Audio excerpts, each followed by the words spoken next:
Trump wants to loot Syria's oil, and he wants everyone to know. We are leaving soldiers to secure the oil. And we may have to fight for the oil. It's okay. And what I intend to do, perhaps, is make a deal with an ExxonMobil or one of our great companies to go in there and do it properly. Dude, you're not supposed to say that out loud. It's in bad taste. But he and his defense secretary keep saying it. We have troops in towns in northeast Syria that are located next to the oil fields. We've taken control of the oil in the Middle East in order to ensure we secure the oil fields, to strengthen our position at Dar es-Zar. Not even close. I think what you meant to say was Deir ez-Zor.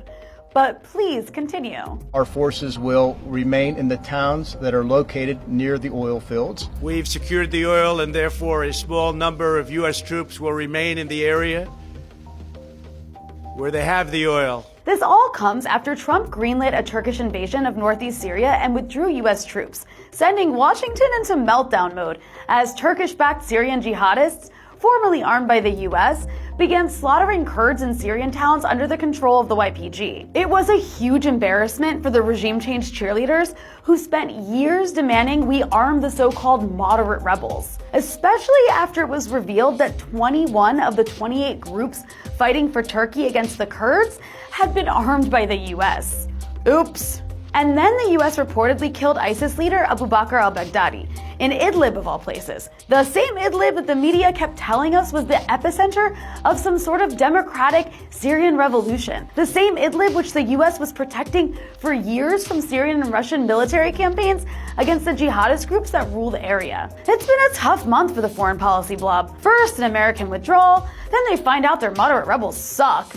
And now the image of Idlib as democratic and revolutionary is shattered. But it seems Trump is changing his tune. First, Trump said he's totally leaving and it's a serious problem. We want to bring our troops back home. Then everybody was shocked when Lindsey Graham said the U.S. will stay and take the oil. The big thing for me is the oil fields.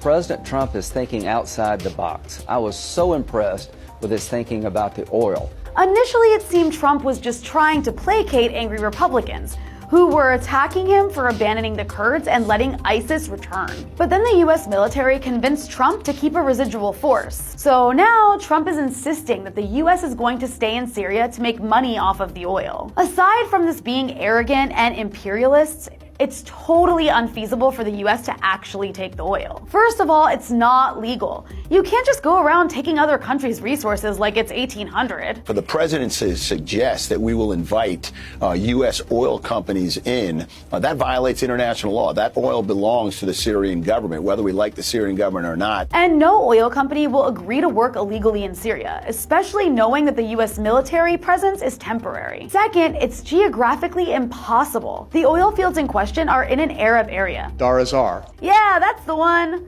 While most of the Kurdish population that makes up the SDF is in the 30-kilometer zone that the Russians just created in the north for the regime. So this idea that the Kurdish-led SDF, which is in the process of switching allegiances to the Syrian government, can just move south and control oil fields with American protection makes no sense. And who will they sell it to? The YPG was selling Syria's oil to the Syrian government, as well as to Iraq's Kurdistan regional government. But they no longer have access to the KRG border, and the Syrian government doesn't need that oil anymore, because there's plenty of it in the 30-kilometer zone. That's in addition to dams they just gained back, which will be used to fuel power stations. The White House claims it also wants to protect the oil from ISIS and Iran, but this makes no sense either. ISIS isn't there, and the oil fields have been secure for a long time and can be handed over to the Syrian government. And Iran has oil. It's not trying to take Syrian oil. In fact, if it's Iranian involvement in Syria you're worried about, then returning the oil to the Syrian government will free it from dependence on Iran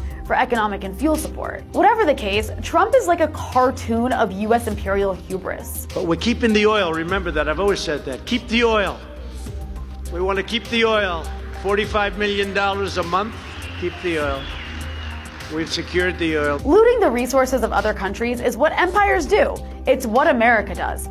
But usually the US does this in the name of humanitarian intervention or national security. And usually the US doesn't do it directly, but rather it creates the conditions for American capitalists to loot the third world. With Trump, the mask slips off.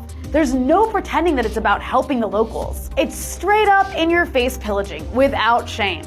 Trump even met twice with former Iraqi Prime Minister Haider al-Abadi and told him he wanted Iraq's oil. And that's what makes liberals uncomfortable. Not the pillaging per se, but the brazen admission that looting is the intention. It was very distasteful. Exactly. It's in poor taste to say it out loud. Let's not forget the time Neera Tanden, leader of the Democratic Party think tank Center for American Progress, privately argued in leaked emails that Libya should pay us back for bombing their country by giving us their oil, which is just a nicer way of saying, I'm only interested in Libya if we take the oil. If we don't take the oil, I have no interest in Libya. It's messed up, but at least he says it loud enough for all of us to hear.